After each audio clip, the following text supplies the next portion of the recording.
Press the bell icon on the YouTube app and never miss another update.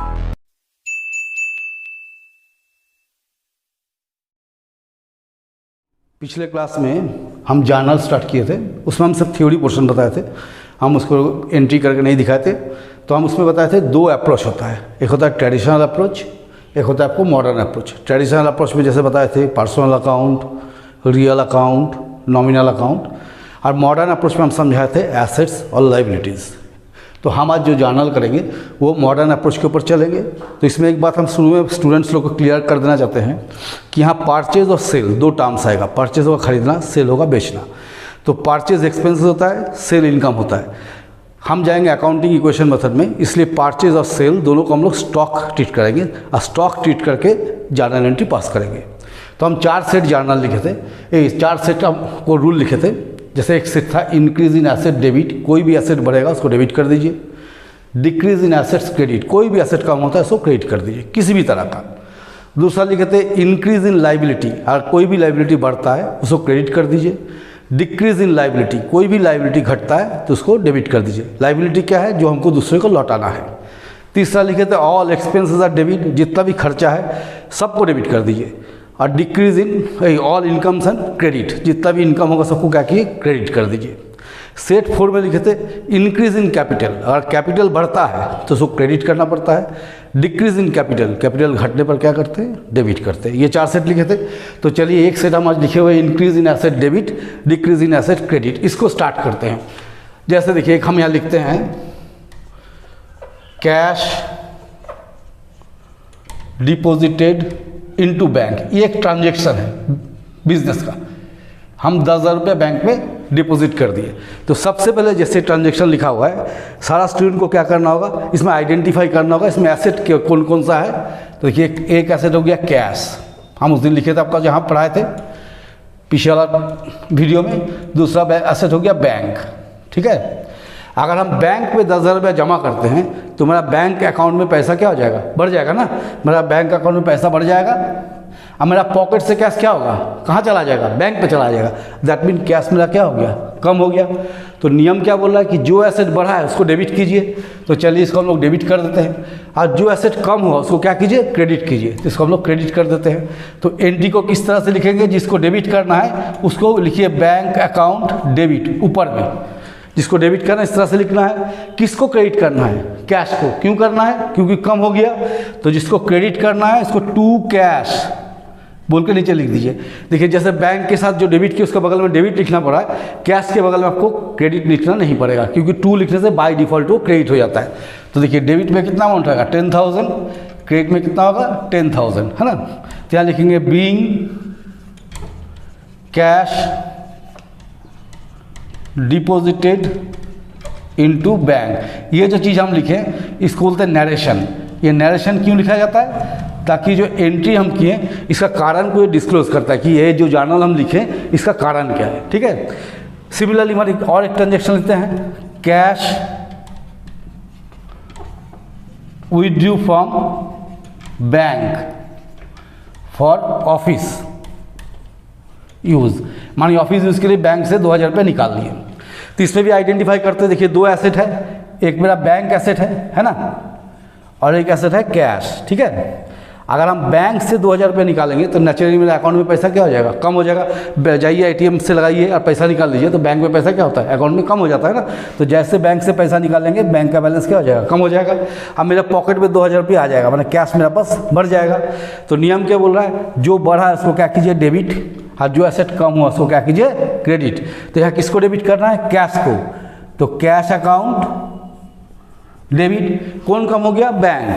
तो इसको to bank बोल के नीचे लिख देना है, टू बैंक अकाउंट। कितना निकाले हैं? 2,000 डेबिट, 2,000 क्रेडिट।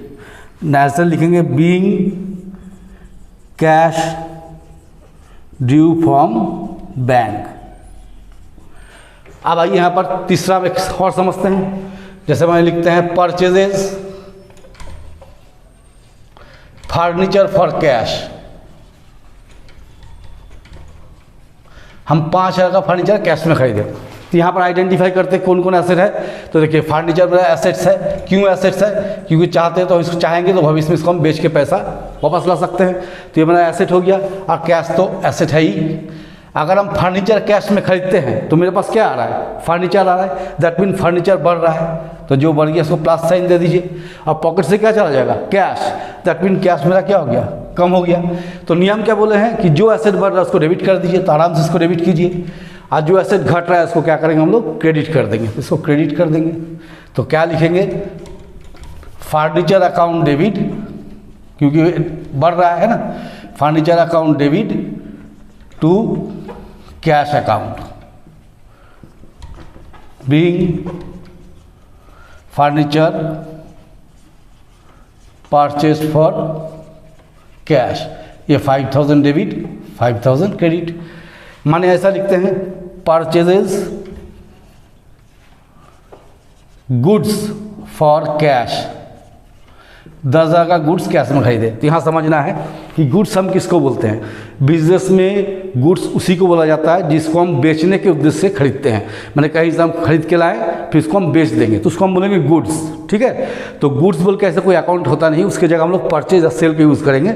यहाँ गुड्स मतलब होता है जिसको हम बेचने के उद्देश्य से खरीदे हैं। जैसे देखिए ऊपर में हम लिखे थे परचेज फर्नीचर, तो हमको आर्टिकल का नाम मालूम था ना, यहाँ आर्टिकल का नाम मालूम नहीं है, गुड्स खरीदे, कौन सा गुड्स ये हम नहीं जानते हैं। तो यहाँ परचेज गुड्स को हम लोग एक एसेट ट्रीट करते हैं। अब बोलिए कौन सा एसेट है, तो मानिए हम इसको स्टॉक ट्रीट कर रहे हैं।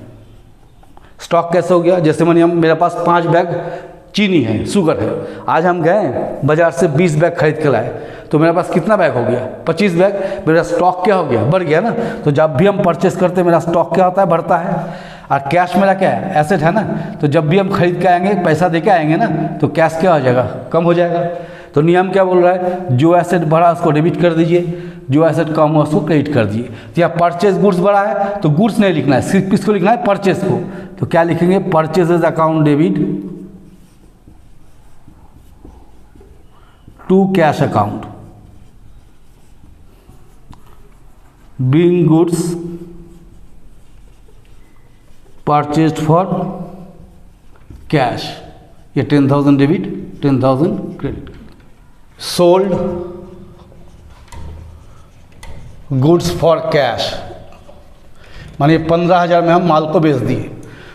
तो कैश तो मेरा एसेट है, हम आइडेंटिफाई कर लिए पहले कि हम एसेट बेचे हैं माल, तो कैश आया है मेरे पास, है ना। तो कैश एक एसेट है। यहाँ सोल्ड गुड्स को भी हम एक एसेट ट्रीट करते हैं, हालांकि ये इनकम है लेकिन हम यहाँ एसेट ट्रीट कर रहे हैं। कौन सा एसेट, स्टॉक। तभी हम क्या बताएं कि जैसे हम परचेस किए हैं तो परचेस करने से स्टॉक क्या होता है, बढ़ता है। उसी तरह यदि हम सेल करना शुरू करेंगे तो मेरे दुकान से स्टॉक क्या होगा, कम होगा। जैसे मैंने ये बताया कि मेरे पास 25 बैग चीनी है, तो आज हम 10 बैग बेच दिए तो मेरे पास कितना बैग बचा, 15 बैग, स्टॉक कम हो गया। फिर कल 3 बैग बेच दिए, कितना बचा, 12 बैग। तो जैसे जैसे हम माल बेचते जाएंगे मेरा स्टॉक क्या हो जाएगा, कम हो जाएगा।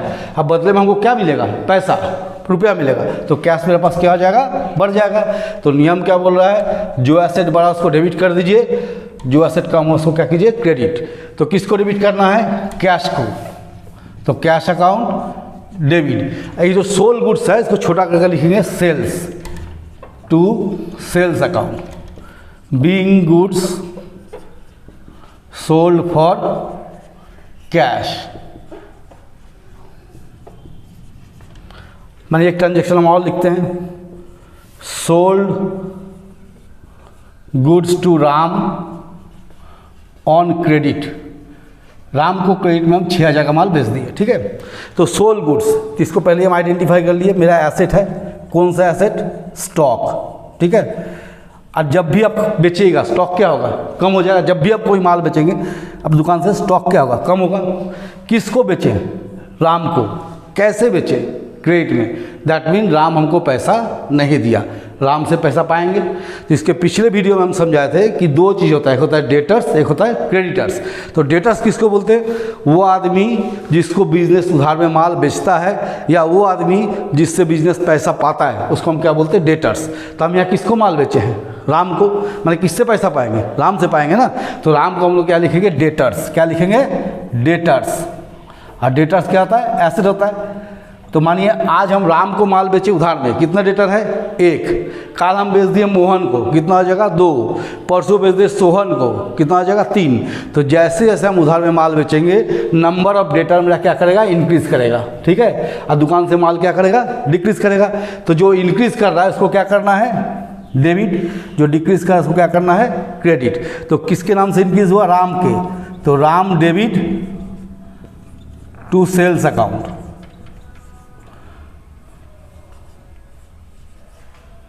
Being goods sold to Ram on credit. फिर मैंने एक ट्रांजेक्शन लिखते हैं, cash receive from Ram, Ram से 6000 मिला, तभी हम राम को क्या बताए थे, डेटर, और डेटर्स क्या होता है, एसेट होता है, और एक एसेट मेरा कैश है। तभी हम बताए जब समझाए थे कि मानिए मेरे पास 3 डेटर है, राम है, मोहन है, सोहन है, ठीक है। तो आज राम हमको पैसा दे दिया, तो उसका नाम हम खाता में से क्या करेंगे, काट देंगे। कितने जन बचेगा, 2 जन। कल मोहन पैसा दे दिया, उसका नाम भी काट देंगे, कितना जन बचेगा, 1 जन। तो जैसे जैसे डेटर पैसा देता है उसका नाम खाता में से कटते जाता है, दैट मीन डेटर घटते जाता है, और मेरा पॉकेट में कैश क्या आता है, बढ़ते जाता है। तो जब कैश बढ़ जाएगा तो उसको क्या करना है, डेबिट, और जब डेटर्स कम हो जाएगा क्या करना है, क्रेडिट। तो क्या लिखेंगे हम लोग, cash account debit to Ram, जिससे पैसा मिला है ना, being cash receive from Ram. समझा दिए। सेट 2 में हम क्या लिखे, increase in liability credit, decrease in liability debit. Liability बढ़ने पर क्रेडिट करना है, कम होने पर डेबिट करना है। तो सपोज कीजिए हम यहाँ लिखते हैं, purchases goods from Mohan on credit, Mohan से क्रेडिट में 7000 का सामान खरीदे, ठीक है। तो देखिए सबसे पहले आइडेंटिफाई कीजिए परचेज गुड्स, पीछे भी हम बताया क्या है, ये मेरा एक एसेट होता है, कोर एसेट स्टॉक। आप जैसे खरीदिए, कैश खरीदिए कि उधार खरीदिए, स्टॉक अपने पास बढ़ना ही बढ़ना है, ठीक है। यहाँ हम किससे खरीदे हैं, मोहन से। मोहन को पैसा दिए, नहीं दिए ना, तो मोहन को पैसा देना है। तो उस दिन हम बताए थे कि बिजनेस जिससे भी उधार लेता है उसको क्या बोलते हैं हम लोग, क्रेडिटर्स। तो हम किससे उधार खरीदे हैं, मोहन से, तो मोहन मेरे लिए क्या हो जाएगा, क्रेडिटर। और क्रेडिटर क्या होता है, लाइबिलिटी होता है, पता है ना। तो मानिए किसी दुकान से अगर हम सामान खरीद के ले आते हैं, कोई गुड्स, या मानिए एक टीवी खरीद किसी उधार के ले आए, तो टीवी तो मेरे घर में लग गया, लेकिन मेरे माथा में क्या होता है, बोझा चल जाता है कि इसका पैसा हमको चुकाना है, दैट मीन मेरा लाइबिलिटी इंक्रीज कर गया। तो इस जगह में यही हो रहा है कि हम मोहन से गुड्स खरीदे उधार में, स्टॉक तो मेरा बढ़ गया, गुड्स तो मेरे पास आ गया, लेकिन साथ साथ मेरा माथा में लाइबिलिटी भी क्या हो गया, बढ़ गया ना, कि पैसा उसका देना है। तो देखिए एसेट भी बढ़ गया, लाइबिलिटी बढ़ गया। पिछले जब पढ़ा रहा था अभी सेट 1 में, तो उसमें सिर्फ 2 एसेट आया था, इसमें एक एसेट आया, एक लाइबिलिटी आया। एसेट भी इंक्रीज किया है, लाइबिलिटी भी इंक्रीज किया है। तो क्या नियम लिखे थे हम, एसेट इंक्रीज करने पर क्या होता है, एसेट बढ़ने पर डेबिट, लाइबिलिटी बढ़ने पर क्या होता है, क्रेडिट। तो हम यहाँ लिखेंगे परचेजेज अकाउंट डेबिट, किससे लिए, मोहन से, तो to Mohan, being goods purchased from Mohan. मानिए एक एंट्री हम यहाँ लिखते हैं, cash paid to Mohan, Mohan को 7000 रुपये दे दिए। तो कैश को हम लोग क्या बोल के आइडेंटिफाई करते हैं, एसेट, ये मेरा एसेट है ना। मोहन मेरे लिए क्या था, क्रेडिटर। क्रेडिटर क्या होता है, लाइबिलिटी होता है ना। तो मानिए मोहन से हम उधार खरीदे थे, मोहन हमसे पैसा पा रहा था। अब मोहन क्या किया, कल से मेरा घर आना शुरू किया, रोज तगादा मारता है कि मेरा पैसा दीजिए, मेरा पैसा दीजिए। तो हमको क्या लगता है, बोझा लगता है ना। तो आज हम क्या किए, मोहन को 7000 रुपये निकाल के दे दिए। तो कल से मोहन मांगने आएगा, नहीं आएगा ना। दैट मीन मेरा लाइबिलिटी क्या हो गया, ख़त्म हो गया या कम हो गया। और इधर से जैसे हम मोहन को पैसा दिए, लाइबिलिटी ख़त्म किए, तो मेरा पॉकेट से कैश भी क्या हो गया, ख़त्म हो गया।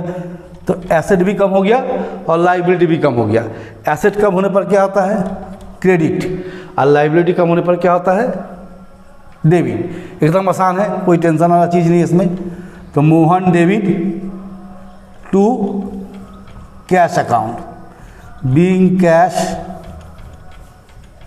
पेड टू मोहन, ये 7000 रुपये दे दिए मोहन को। अब देखिए हम लिखते हैं सेट 3। सेट 3 में हम क्या लिखें, ऑल एक्सपेंसेस एंड लॉसेस, जितना भी एक्सपेंसेस लॉस होगा सब debit. All incomes and profits, क्या होगा, क्रेडिट। मतलब जो भी आपका खर्चा हो रहा है उसको डेबिट में कीजिए, जो भी इनकम हो रहा है उसको क्या कीजिए, क्रेडिट में कीजिए। तो जैसे मानिए हम लिखते हैं पेड रेंट फॉर कैश, मानिए हम 5,000 रुपये रेंट दिए, मानिए इस मकान में है जहाँ हम पढ़ा रहे हैं, मानिए हम भाड़ा में है, इस मकान को 5,000 रुपये रेंट लगता है। तो रेंट जो हम देते हैं वो मेरे लिए क्या है, खर्चा है ना, वो मेरे लिए एक्सपेंसेस है। तो रेंट को हम लोग क्या आइडेंटिफाई किए, एक्सपेंसेस। हम क्या लिखें, कोई भी एक्सपेंसेस हो उसको क्या कीजिए, डेबिट। कैश क्या होता है, एसेट होता है। अगर हम मकान मालिक को रेंट देने जाएंगे तो कैसे देंगे, कैश से देंगे ना, तो मेरा पॉकेट से कैश क्या हो जाएगा, चला जाएगा, तो कैश कम हो जाएगा। तो एसेट कम होने पर क्या होता है, क्रेडिट। तो देखिए rent account debit to cash account, being rent paid off. मानिए एक लिखते हैं हम रिसीव कमीशन 2,000, इसका अमाउंट लिख दो। देखिए कमीशन मिला कैश से, मानिए कोई आदमी हमको बोला कि मेरा ये काम कर दीजिए, आपको हम 2,000 रुपये कमीशन देंगे। तो हम क्या किए, दौड़ धूप के उसका काम कर दिए, वो आदमी हमको 2,000 रुपये कमीशन दे दिया। तो वो जो कमीशन रिसीव कमीशन हुआ मेरे लिए तो इनकम हो गया ना, ये मेरे लिए इनकम है, तो इसका हम इनकम आइडेंटिफाई किए। तो कोई भी इनकम को हम लोग क्या करते हैं, क्रेडिट करते हैं।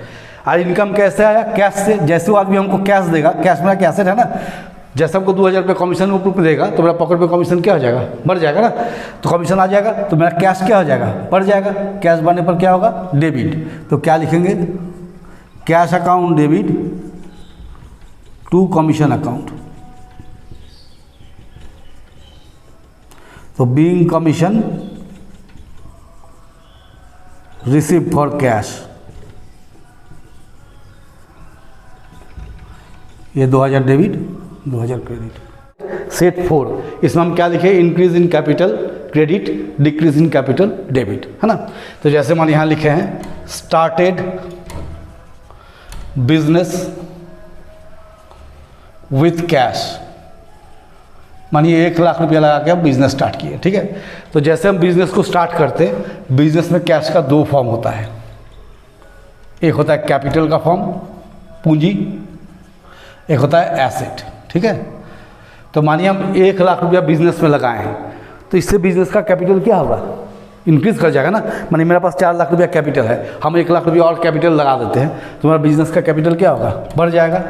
और कैश सब आप लोग बोलिए घट जाएगा, एकदम सही बात है, कैश घटेगा। किसका, बिजनेसमैन का। तो हम शुरू में क्या बताए थे कि बिजनेस और बिजनेसमैन दोनों अलग एंटिटी है। यहाँ हम जो भी काम कर रहे हैं in favour of business, business के लिए कर रहे हैं। तो बिजनेस में कैश आएगा, दैट मीन बिजनेस का कैश क्या होगा, बढ़ जाएगा। समझ गए क्या बोले कि जैसे हम बिजनेस स्टार्ट करते हैं कैश से, तो कैश का 2 फॉर्म होता है, एक होता है कैपिटल फॉर्म, एक होता है एसेट फॉर्म। तो 1,00,000 रुपया अगर हम बिजनेस में लगाएंगे, मेरा बिजनेस का कैपिटल भी बढ़ेगा और बिजनेस का कैश भी बढ़ेगा, क्योंकि बिजनेस में कैश आ रहा है, दैट मीन कैश इसका इंक्रीज कर रहा है। बिजनेसमैन का कैश घट जाएगा। तो जब कैश बढ़ता है तो क्या करता है हम लोग, डेबिट। कैपिटल बढ़ने का क्या लिखे हैं, क्रेडिट। तो क्या लिखेंगे, cash account debit to capital account, being business started with cash. ये 1,00,000 डेबिट 1,00,000 क्रेडिट। माने हम यहाँ लिखते हैं cash withdrew from business for personal use, माने 4,000 रुपये हम पर्सनल यूज़ के लिए निकाले। पर्सनल यूज मतलब क्या होता है, व्यक्तिगत खर्च, ठीक है। तभी हम क्या बताए थे, कैश का बिजनेस में 2 फॉर्म होता है, एक होता है कैपिटल फॉर्म, एक होता है एसेट्स फॉर्म, ठीक है। तो हम यहाँ लिखिए withdrew cash from business for personal use, 4,000 रुपये निकाले। मानिए हम अपना बिजनेस से 4,000 रुपये निकालते हैं, चल जाते हैं दुकान बाजार, अपना दुकान बाजार खरीदते, कपड़ा खरीदते, घूम घूम के आ जाते हैं। तो अगर हम अपना बिजनेस में से 2,000 रुपया निकाल लेते हैं तो बिजनेस का कैश क्या हो जाएगा, कम हो जाएगा ना। बिजनेस का कैश क्या हो जाएगा, घट जाएगा, क्योंकि दुकान का गल्ला से 4,000 निकाल लेंगे तो 4,000 रुपया मेरा कैश घट जाएगा और साथ साथ मेरा कैपिटल भी घट जाएगा। अगर आप बिजनेस में पैसा लगाते हैं तो कैपिटल बढ़ता है। अब मैंने बिजनेस से पैसा निकाले चल जाए, कपड़ा जूता खरीद के आ जाए तो कैपिटल भी क्या हो जाएगा, कम हो जाएगा ना। तो कैपिटल भी मेरा कम हो जाता है। तो कैपिटल कम होने पर क्या होता है, डेबिट। कैश कम होने पर क्या होता है, क्रेडिट। तो जब कैपिटल कम होता है तो कैपिटल नहीं लिखते, क्या लिखते हैं, ड्राइंग्स। क्या लिखना पड़ेगा, ड्राइंग्स। तो लिखेंगे drawings account debit to cash account, being cash due from business for personal use. 4000 debit, 4000 credit. देखिए अब तो हम जर्नल आप लोग समझा दिए, चारों सेट दिखा दिए करके। अब जर्नल को कैसे लिखना है, जैसे हम 4 ट्रांजेक्शन लिखे हैं, छोटा सा चीज़, इसको हम कैसे लिखेंगे। देखिए सबसे पहले जानिए कि जर्नल सफ़ेद पेज में नहीं लिखते, उसको एक प्रोफार्मा होता है, एक फॉर्म होता है, उसके अंदर लिखते हैं। तो फॉर्म कैसे होता है, देखिए हम उसको ड्रॉ करके दिखा देते हैं। ये होता है डेट का कलम, बीच पे लिखते हैं particulars,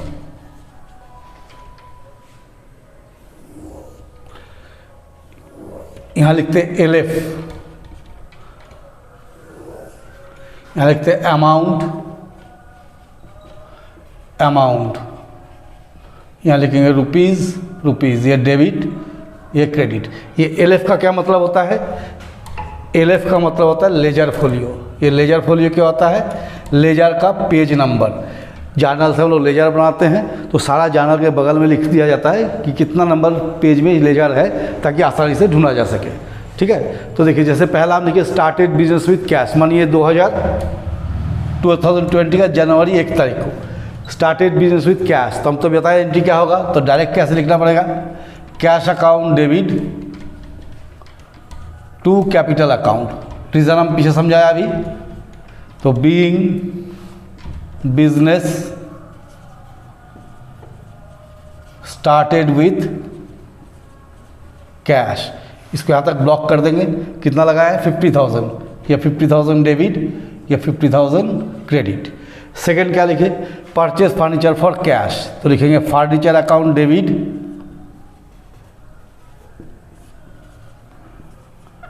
to cash account, being furniture purchase for cash. कितना है, 5,000, तो ये 5,000 डेबिट, ये 5,000 क्रेडिट। फिर देखिए क्या दिखा, परचेज गुड्स फॉर कैश, तो लिखेंगे purchases account debit to cash account. Reason हम पहले ही समझाएं, being goods purchased for cash. कितना, 10,000, ये 10,000 डेबिट, ये 10,000 क्रेडिट। यहाँ तक ब्लॉक कर देंगे। फिर लिखिए सोल्ड गुड्स फॉर कैश, तो cash account debit to sales account, being goods sold for cash. कितना मानिए 20,000 डेबिट, 20,000 मैं ख़त्म हो गया। तो हम लोग यहाँ पर क्या करेंगे, लिख देंगे ग्रैंड टोटल। ये हो गया 55, 65, 85,000, इधर भी हो गया 85,000। जितना अमाउंट डेबिट में आएगा उतना अमाउंट क्रेडिट में आएगा। ठीक है, तो ये हो गया जर्नल। अब हम आप लोग जैसे बोल रहे हैं, जैसे कोई भी जर्नल एंट्री है उसका एक रीज़न होता है, बिना रीज़न का या बिना कुछ का जर्नल तो होता नहीं है। तो रट के करने की कोशिश मत कीजिए कि रट के हम रट लिए ऐसा होता है। उसका रीज़न जानिए क्यों हो रहा है, किस लिए हो रहा है। क्योंकि किसी जर्नल, लेजर, ट्रायल, ये बेसिक चीज़ है, ये अगर गड़बड़ हो जाएगा तो सारा चीज़ गड़बड़ हो जाएगा। इसलिए आप लोग कोशिश कीजिए जितना हम समझाएं उसको बार बार देखिए, या इसके पहले जो वीडियो हम डाले थे उससे लिंक्ड है, उससे जुड़ा हुआ है, तो उसको भी देखिए। उसके बाद इसको देखिए, इसका डिस्क्रिप्शन हम नीचे डाल दिए हैं। ठीक है, आप लोग को अगर अच्छा लगा है तो आप लोग समझ पा रहे हैं कि हम क्या पढ़ा रहे हैं, कैसे पढ़ा रहे हैं। अगर आप लोगों को कॉमर्स न्यू है, समझ पा रहे हैं, तो मेरा वीडियो को ज़्यादा से ज़्यादा शेयर कीजिए, लाइक कीजिए। और अगर आप लोगों को लगता है कि कुछ और भी चीज़ सीखना चाहते हैं तो कमेंट बॉक्स में लिख के दीजिए, हम उस टॉपिक को पढ़ा देंगे।